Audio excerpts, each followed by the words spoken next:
আজকের বিষয় কাজ, শক্তি এবং ক্ষমতা। এই অধ্যায়টাকে আমি দুইটি ভাগে ভাগ করছি। কাজ, শক্তি এবং ক্ষমতা এর বিষয় হচ্ছে কাজ কাকে বলে। কোনো বস্তুর উপরে বল প্রয়োগ করলে যদি বস্তুর সরণ হয় তাহলে বল এবং বলের দিকে সরণের উপাংশের গুণফলকেই কাজ বলা হয়। কাজ একটি স্কেলার রাশি, কাজের একক জুল। শক্তি কাকে বলে? কাজ করার সামর্থ্যকে শক্তি বলা হয়। ক্ষমতা, কাজ করার হারকে ক্ষমতা বলে। কাজ এবং শক্তির দুটারই একক জুল, কিন্তু ক্ষমতার একক, যেহেতু কাজ করার হার তাই ক্ষমতার একক হচ্ছে ওয়াট। সংরক্ষণশীল বল, কোন একটি বস্তুকে একটি বিন্দু থেকে সম্পূর্ণ পথ ঘুরিয়ে আবার ওই বিন্দুতে নিয়ে আসলে যদি কাজের পরিমাণ শূন্য হয়, তবে যে বল দ্বারা কাজের পরিমাণ শূন্য হয় সেই বলটাকে বলা হয় সংরক্ষণশীল বল। অসংরক্ষণশীল বলও আমরা বলতে পারি যে কোনো বস্তুকে সম্পূর্ণ পথ ঘুরিয়ে আবার ওই বিন্দুতে আনলে যদি কাজের পরিমাণ শূন্য না হয় তবে সেই বলকে আমরা বলবো অসংরক্ষণশীল বল। কাজ দুই প্রকার: বলের দ্বারা কাজ এবং বলের বিরুদ্ধে কাজ। বল প্রয়োগের ফলে যদি বস্তুর সরণ বলের দিকে হয় তবে সেই কাজকে আমরা বলবো বলের দ্বারা কাজ। বল প্রয়োগের ফলে যদি বস্তুর সরণ বলের বিপরীত দিকে হয় তবে সেই কাজকে আমরা বলবো বলের বিরুদ্ধে কাজ। শূন্য কাজ কাকে বলে? কোন একটি বস্তুকে বল প্রয়োগ করার ফলে যদি বস্তুর সরণ হওয়ার পরেও কাজের পরিমাণ কখনো শূন্য হতে পারে, অর্থাৎ বল এবং সরণের মধ্যবর্তী কোণ যদি 0 ডিগ্রি হয় তবে সেই কাজকে আমরা 90 ডিগ্রি হয় তবে সেই কাজকে আমরা বলবো শূন্য কাজ। অর্থাৎ W = F(s) cos থিটা, থিটার মান 90 ডিগ্রি হলে সেই কাজ হয়ে যাবে 0 ডিগ্রি। যেমন বৃত্তাকার পথে গতিশীল বস্তুর কেন্দ্রমুখী বলের জন্য যে কাজ হয় সেই কাজটাকে আমরা বলবো শূন্য কাজ। এরপরে আমরা ধ্রুব বল দ্বারা কাজের পরিমাপ নির্ণয়ের সম্পর্ক আলোচনা করব। আমরা জানি কাজ সমান বল এবং বলের দিকে সরণের উপাংশের এই যে গুণফল, এটাকেই কাজ বলা হয়। W = Fs cos theta. একটা বস্তুকে যদি আমরা F পরিমাণ বল প্রয়োগ করি এবং এর A বিন্দু থেকে B বিন্দুতে S পরিমাণ সরণ হয়, তাহলে থিটা কোণ করে যেহেতু সরণ হয়েছে তাই সরণের উপাংশ হবে S cos থিটা। তাহলে বল এবং বলের দিকে সরণের উপাংশেও S cos থিটা = আমরা পাবো Fs cos থিটা F.s। যদি dr সরণ হয় F পরিমাণ বল প্রয়োগের ফলে, আমরা ক্যালকুলাসের সাহায্যে আমরা লিখতে পারি W = A থেকে B, অর্থাৎ A অবস্থান থেকে B অবস্থানে যদি সরে যায় তাহলে F.dr। dr হচ্ছে খুবই ক্ষুদ্র একটি দূরত্ব। এই সমীকরণ কাজ নির্ণয়ের যথার্থ সমীকরণ। এই সমীকরণ ধ্রুব বল ও পরিবর্তনশীল বল দ্বারা কাজ সব ক্ষেত্রেই সমানভাবে প্রযোজ্য। এটি ধ্রুব বল দ্বারা কাজ এবং পরিবর্তনশীল বল দ্বারা কাজের সূত্র। W = A থেকে B, অর্থাৎ লোয়ার লিমিটে আপার লিমিট B, A থেকে শুরু করে B তে গেছে F.dr।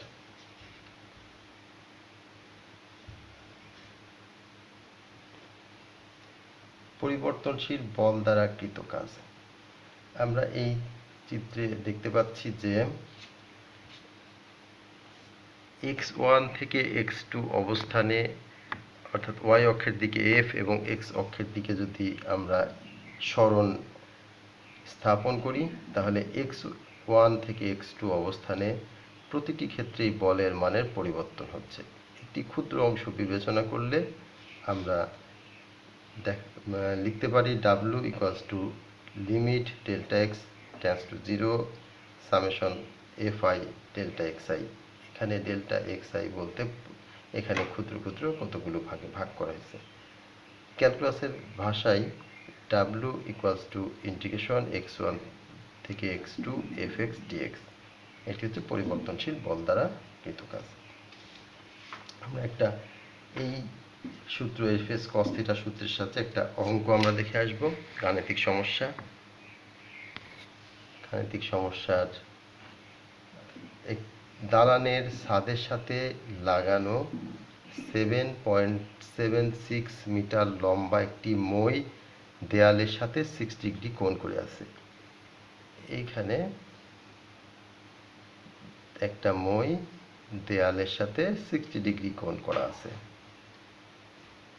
60 কেজি ভরের এক ব্যক্তি 15 কেজি ভরের একটি বোঝা সহ 30 সেকেন্ডে মই বেয়ে ছাদে ওঠে। এই অবস্থান থেকে বি অবস্থানে ছাদে উঠল। প্রযুক্ত ক্ষমতা বের করো। এই ব্যক্তির আমরা ক্ষমতা বের করব, অর্থাৎ আগে কাজ বের করে তারপরে আমরা ক্ষমতা বের করব। আমরা কাজ বের করতে হলে এখানে দেওয়া আছে এস এর মান, অর্থাৎ মইটির দৈর্ঘ্য হচ্ছে এস ইকুয়ালস টু 7.76 মিটার এবং এম 60 কেজি ভর আর 15 KG. 60 plus 15 equals to 75 KG ভর। থিটা ডিগ্রি কোণ করা আছে, থিটার মান হচ্ছে 60 ডিগ্রি। তাহলে যে কাজ হবে সেই কাজ W equals to F S cos theta.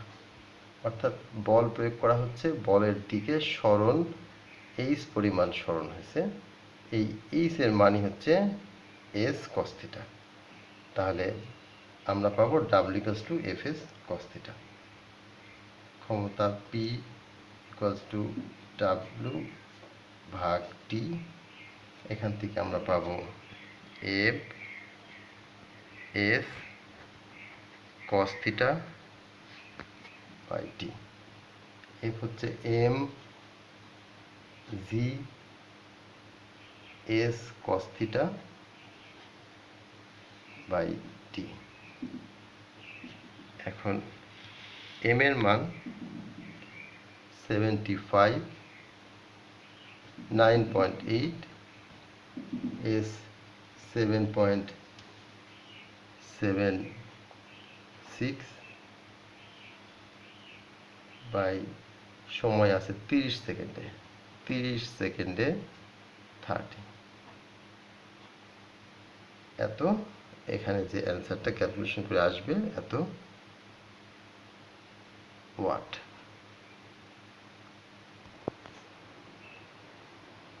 Point cos 60 degree, cos 60 degree মান 0.5। এই টোটাল ক্যালকুলেটারে আমরা পেলাম 95.06 ওয়াট। আমরা এরপরে গতিশক্তি এবং বিভব শক্তি রাশিমালা সম্পর্কে আলোচনা করব। শক্তি কি আমরা এর আগে দেখে আসছি। শক্তি হচ্ছে কাজ করার সামর্থ্যকে, কোনো একটি কাজ করার সামর্থ্যকে শক্তি বলা হয়। এই শক্তির মধ্যে গতিশক্তি আর বিভব শক্তি দুইটি শক্তি আছে। এটা যান্ত্রিক শক্তিরই দুটি ভাগ। গতিশক্তির আমরা রাশিমালা সম্পর্কে আলোচনা করব। কোন একটি বস্তু এম ভরের বস্তু আদিবেগ 0, ইউ এর মান 0, এর উপরে এফ পরিমাণ বল প্রয়োগ করার ফলে এটি এস দূরত্ব অতিক্রম করে এবং বিবেগ প্রাপ্ত হয়। আমরা জানি কাজ সমান বল ইন্টু সরণ। এম এ এস, এফ সমান সমান এম এ, নিউটনের দ্বিতীয় সূত্র থেকে আমরা পাই এম এ এস সমান V square minus U square by 2। U সমান সমান 0 হলে আমরা পাবো হাফ এম ভি স্কোয়ার। এটি গতিশক্তির রাশিমালা। কোন একটি গতিশীল বস্তু গতিশীল থাকার জন্য যে কাজ হয় সেটি হচ্ছে গতিশক্তি। সুতরাং গতিশক্তি হাফ এম ভি স্কয়ার। বিভব শক্তি কাকে বলে? কোন একটি বস্তু এক অবস্থান থেকে অন্য একটি অবস্থানে যদি আমরা নিয়ে যাই, অর্থাৎ এম ভরের বস্তুকে আমরা অন্য একটি অবস্থানে নিয়ে গেলাম, তাহলে এর মধ্যে যে শক্তি সঞ্চিত থাকবে তাকে আমরা বলবো বিভব শক্তি। কাজ হবে W সমান সমান F H equals to F M G H, অর্থাৎ বিভব শক্তির রাশিমালা এম জি এইচ। এই বিভব শক্তির রাশিমালা এবং এই গতিশক্তি, এই দুইটা থেকে আমরা একটা লেখচিত্র আঁকাতে পারি। লেখচিত্র হচ্ছে, যদি আমরা এক্স অক্ষ বরাবর ভি স্কোয়ার এবং ওয়াই অক্ষ বরাবর গতিশক্তিকে স্থাপন করি, তাহলে এটি হবে মূলবিন্দুগামী একটি সরলরেখা। এবং এক্স অক্ষ বরাবর বিভব উচ্চতা এবং ওয়াই অক্ষ বরাবর বিভব শক্তি স্থাপন করলে এটি হবে মূলবিন্দুগামী একটি সরলরেখা। উচ্চতার মান যতই বৃদ্ধি পাবে বিভব শক্তির মান তত বৃদ্ধি পাবে। যদি কোনো বস্তুর বেগকে দ্বিগুণ করে দেওয়া হয় তাহলে সেই বস্তুর গতিশক্তি 4 গুণ বৃদ্ধি পাবে, অর্থাৎ গতিশক্তি বেগের বর্গের সমানুপাতিক, আর বিভব শক্তি উচ্চতার সমানুপাতিক। গতিশক্তি এবং বিভব শক্তি সম্পর্কে আমরা বিস্তারিত জানলাম। এরপরে শক্তির সংরক্ষণশীল সূত্র সম্পর্কে আলোচনা। শক্তির সৃষ্টি নাই, ধ্বংস নাই, শুধু রূপান্তর আছে। এই মহাবিশ্বে মোট শক্তির পরিমাণ নির্দিষ্ট। তার মানে শক্তির কোনো সৃষ্টিও নাই, ধ্বংস নাই, শক্তির শুধু এক রূপ থেকে একাধিক রূপে রূপান্তর হতে পারে। এটি শক্তি নিত্যতার সূত্র। আমরা এই গতিশক্তি এবং বিভব শক্তি নিয়ে একটি গাণিতিক সমস্যা দেখব। একটি রাইফেলের গুলি একটি তক্তা ভেদ করে। যদি গুলির বেগ 3 গুণ করা হয়, গুলির বেগ আমরা যদি 3 গুণ করি, তাহলে একই পুরুত্বের কয়টি তক্তা ভেদ করতে পারে?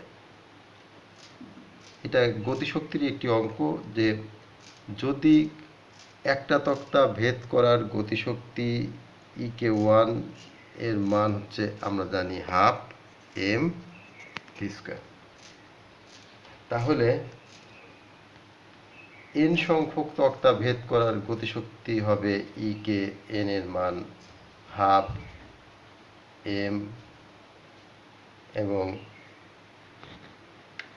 EKN হবে, আর সেই EKN যদি বেগ 3 গুণ করা হয় তাহলে 3v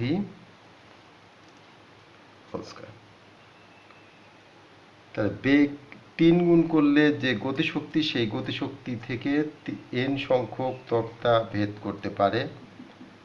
সুতরাং তক্তার সংখ্যা n ইকুয়ালস টু EKN ভাগ EK1, half M into 9v square ভাগ হাফ এম ভি স্কোয়ার সমান 9টি। তাহলে বেগ 3 গুণ করলে 9টি তক্তা ভেদ করতে পারবে। এভাবে আমরা বলতে পারি বেগ যদি 4 গুণ করা হয় তাহলে 16টি তক্তা ভেদ করতে পারবে, অর্থাৎ বেগের বর্গের সমানুপাতিক। গতিশক্তি বেগের বর্গের সমানুপাতিক। আমরা গতিশক্তি নিয়ে আরও একটি উদাহরণ দেখব।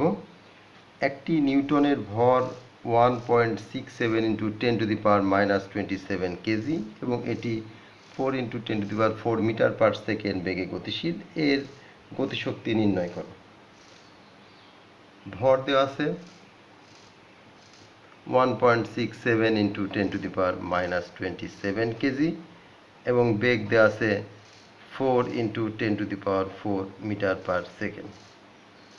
তাহলে গতিশক্তি ইকে এর সূত্র আমরা জানি হাফ এম ভি স্কোয়ার।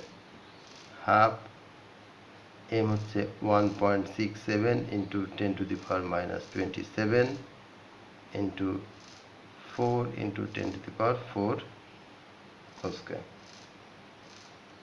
এই মানগুলো বসালে আমরা 1.336 into 10 to the power -18 joule. ক্যালকুলেটরে আমরা এই অ্যান্সারটা পেলাম। এটা হচ্ছে গতিশক্তির একক জুল। 4 নম্বর আরেকটা উদাহরণ দেখব। 200 গ্রাম ভরের একটি বস্তু 10 মিটার উপর থেকে নিচে পড়ে যায়। ভূপৃষ্ঠ স্পর্শ করার পূর্বে মুহূর্তে এর গতিশক্তি কত হবে? m equals to 200 gram 0.2 KG, উচ্চতা h 10 মিটার। ঠিক ভূপৃষ্ঠে স্পর্শ করার মুহূর্তের এর গতিশক্তি E কে ইকুয়ালস টু হোয়াট? আমরা জানি E কে half m V square. Half m V square সমান V not square plus 2ch সমান m জি এইচ। m 0.2, 9.8, 10 আমরা পাবো হচ্ছে 19.6 জুল। এটা হচ্ছে গতিশক্তির এত জুল। আমরা এরপরে আরেকটা উদাহরণে যাব। 5 নম্বর উদাহরণ। 30 মিটার উচ্চতা থেকে একটি বস্তুকে বিনা বাধায় পড়তে দিলে, একটা বস্তুকে আমরা 30 মিটার উচ্চতা থেকে বিনা বাধায় যদি পড়তে দিই, তাহলে কোথায় এর গতিশক্তি বিভব শক্তির দ্বিগুণ হবে? অর্থাৎ ভূমি থেকে কত উচ্চতায় গতিশক্তি বিভব শক্তির দ্বিগুণ হবে? মনে করি ভূমি থেকে x মিটার উচ্চতায় গতিশক্তি বিভব শক্তির দ্বিগুণ হবে। উক্ত বিন্দুতে বিভব শক্তি তাহলে হবে EP equals to mg into x, এবং এই সময় বস্তুটি h মাইনাস x এই উচ্চতা নিচের দিকে তার সরণ হবে। সুতরাং x উচ্চতায় তার গতিশক্তি E কে half m V square equals to half m, আদিবেগ শূন্য হলে 2gh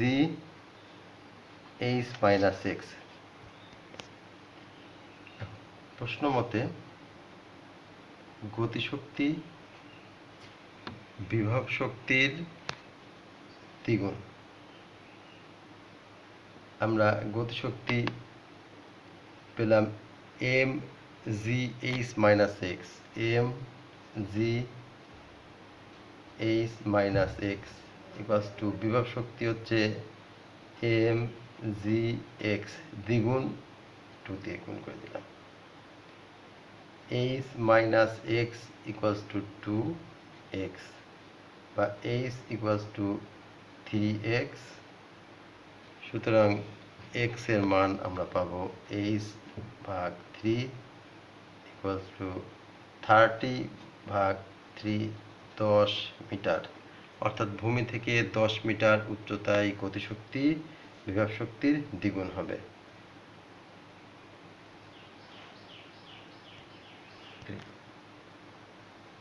দুই কেজি ভরের একটি বস্তুকে ভূমি থেকে খাড়া ঊর্ধ্বে নিক্ষেপ করা হলো এবং বস্তুটি 8 সেকেন্ড পরে পুনরায় ভূমিতে ফিরে এলো।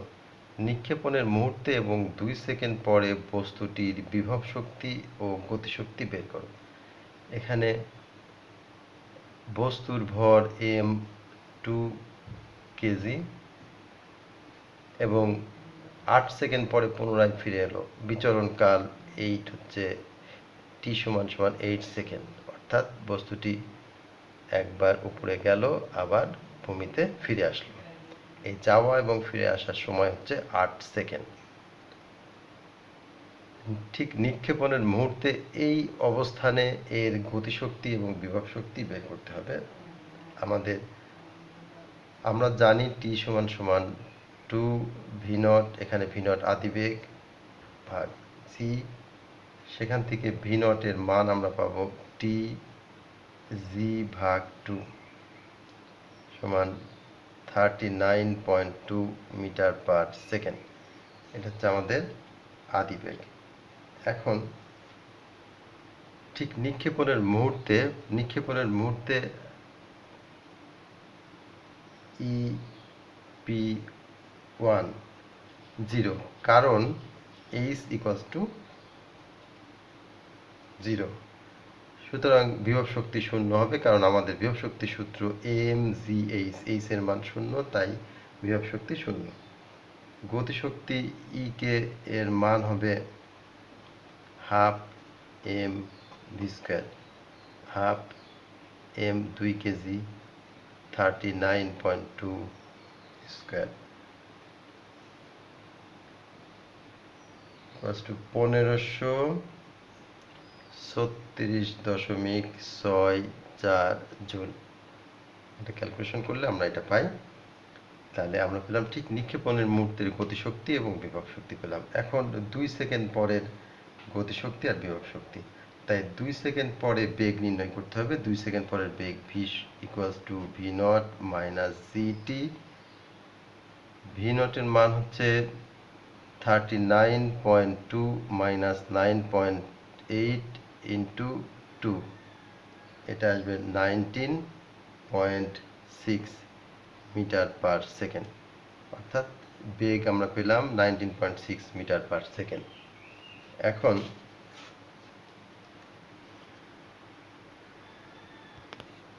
দুই সেকেন্ড পরে আমরা গতিশক্তি বের করব। বেগ পেয়ে গেছি, গতিশক্তি ই কে to half M B square, half 2 into 19.6 whole square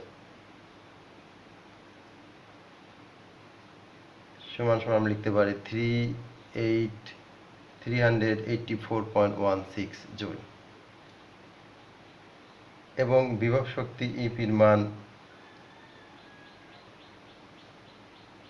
EP2 এর মান হচ্ছে mgh, mg অর্থাৎ 2 সেকেন্ডে যে উচ্চতায় সে অবস্থান করবে সেই উচ্চতা যদি x হয় mgx। এখন আমরা x এর মান আমরা নির্ণয় করতে পারি x equals to v0 t minus half g t square. এই সমীকরণে আমরা যদি বসাই মানগুলো 9.2 KG into 9.8, v0 t 39.2 into 2 minus half into 9.8 into 2 square, তাহলে 1152.48 জুল। এটা হচ্ছে 2 সেকেন্ড পরের বিভব শক্তি। এটি আমাদের গতিশক্তি এবং বিভব শক্তি। আমরা যতগুলো অঙ্ক করলাম কাজ শক্তি থেকে, কাজের সংজ্ঞা থেকে আমরা পেয়েছিলাম W সমান Fs cos θ, এবং গতিশক্তি আর বিভব শক্তি সম্পর্কে আমরা থিওরি বা তত্ত্ব আমরা দেখলাম যে হাফ এম ভি স্কোয়ার গতিশক্তি এবং mgh হচ্ছে বিভব শক্তি। সেইগুলো থেকে আমরা 6টা উদাহরণ দেখলাম। আমাদের আরও কিছু উদাহরণ আছে, আমরা আজকে দেখব। একজন বালক ও একজন লোক একত্রে দৌড়াচ্ছেন। বালকটির ভর লোকটির ভরের অর্ধেক এবং লোকটির গতিশক্তি বালকটির গতিশক্তির অর্ধেক।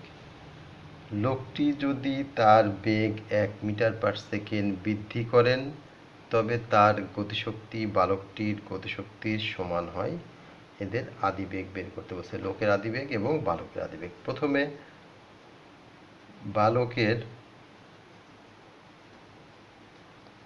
ভর, বেগ এবং গতিশক্তি আমরা ধরে নিলাম। গতিশক্তি m1, v1 এবং কে 1। আর লোকের ক্ষেত্রে লোকের ভর, বেগ এবং গতিশক্তি একইভাবে m2, v2 এবং কে 2। আমাদের যে শর্ত দেওয়া আছে সেই শর্ত বলছে যে বালকটির ভর লোকটির ভরের অর্ধেক, অর্থাৎ m1 লোকটির ভর ধরা হয়েছে m2 তার অর্ধেক, এবং লোকটির গতিশক্তি বালকটির গতিশক্তির অর্ধেক। লোকটির গতিশক্তি কে2, বালকটির গতিশক্তি কে1 এর অর্ধেক। এই দুইটা সমীকরণ থেকে আমরা যদি মান বসাই, এখানে কে2 এর মান হচ্ছে half m2 v2 square equals to কে1 এর মান হাফ m1 v1 স্কোয়ার ভাগ 2। এই হাফ কাটা যাবে। m2 এর মান আমরা m1 এর মান বসাবো হচ্ছে m2 ভাগ 2, ফলে আমরা পাবো m2 v2 square equals two m1 v1 square ভাগ 2।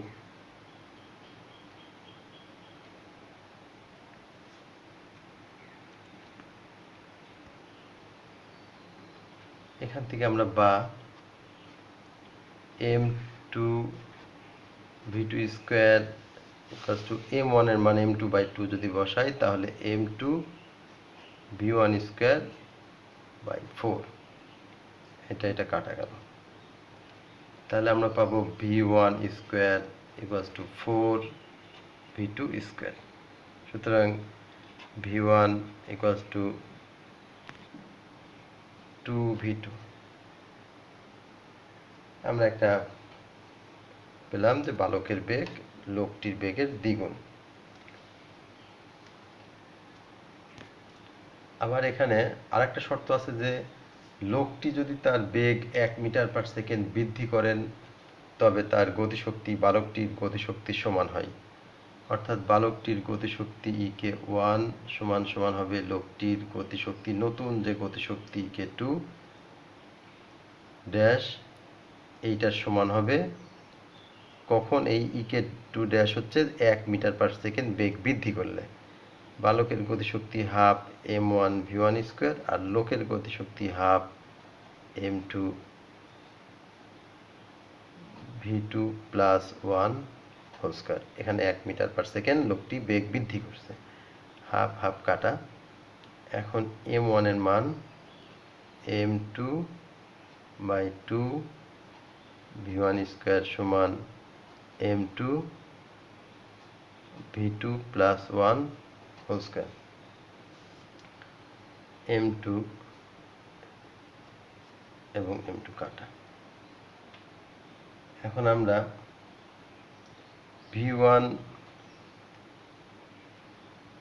ইকুয়ালস টু √2 v2 প্লাস 1, এটাকে আমরা উভয় পক্ষে বর্গমূল করে দিলে আমরা এটা পাই √2 প্লাস 1।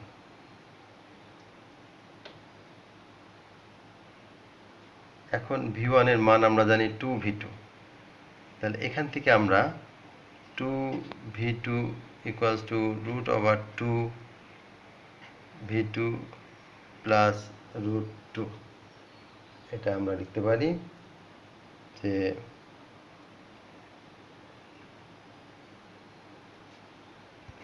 তাহলে √2 দিয়ে যদি আমরা ভাগ করি √2 v2 ইকুয়ালস টু আমরা পাবো v2 প্লাস 1।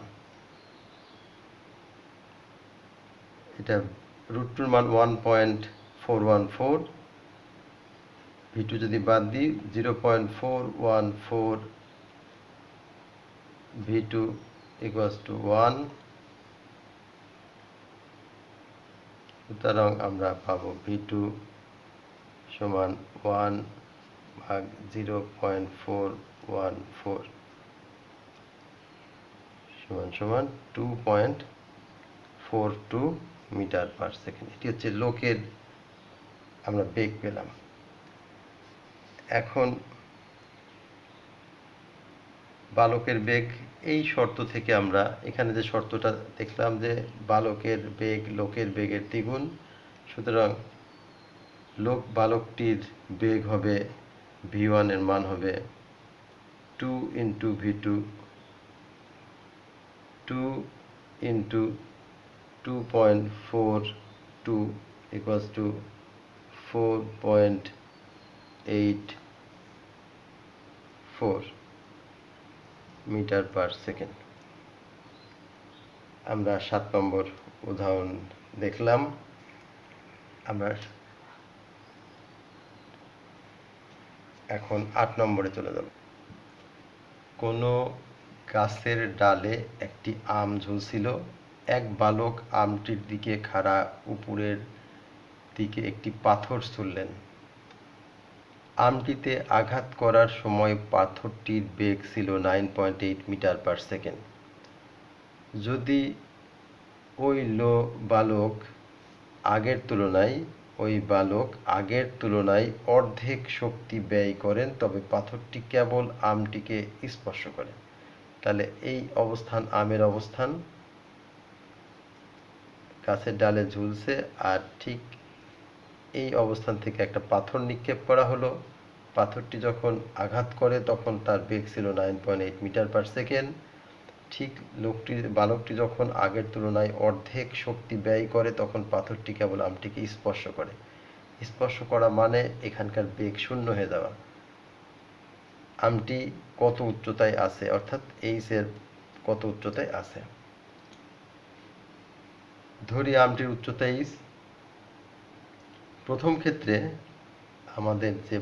ক্ষেত্রে এখানে আঘাত করে, তাই এখানে দুইটাই গতিশক্তি এবং বিভব শক্তি দুটাই থাকবে, তাই মোট শক্তি E1 এর মান হবে গতিশক্তি প্লাস বিভব শক্তি। গতিশক্তি হাফ mv², বিভব শক্তি mgh। দ্বিতীয় ক্ষেত্রে শুধুমাত্র স্পর্শ করছে, আমটিকে পাথরটি স্পর্শ করছে, তাই এখানকার মোট শক্তি হবে এর বিভব শক্তির সমান। কারণ বিভব শক্তি এই কারণেই এখানে আমটিকে স্পর্শ করা মানে বেগ শূন্য হয়ে যাওয়া, তাই বেগ শূন্য হলে গতিশক্তি শূন্য হয়, ফলে বিভব শক্তি mgh, তাই হবে মোট শক্তি।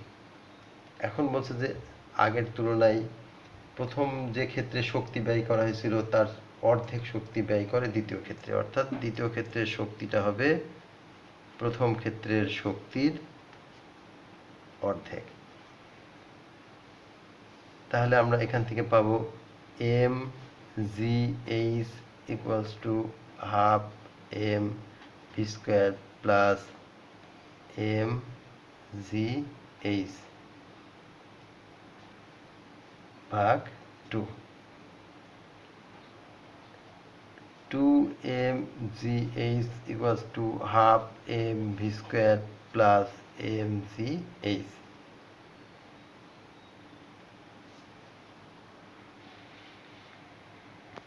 mgh equals to half mv², y দিক থেকে m চলে গেল, তাহলে আমরা পাবো h এর মান v² ভাগ 2g। 9.8 স্কোয়ার ভাগ 2 ইন্টু 9.8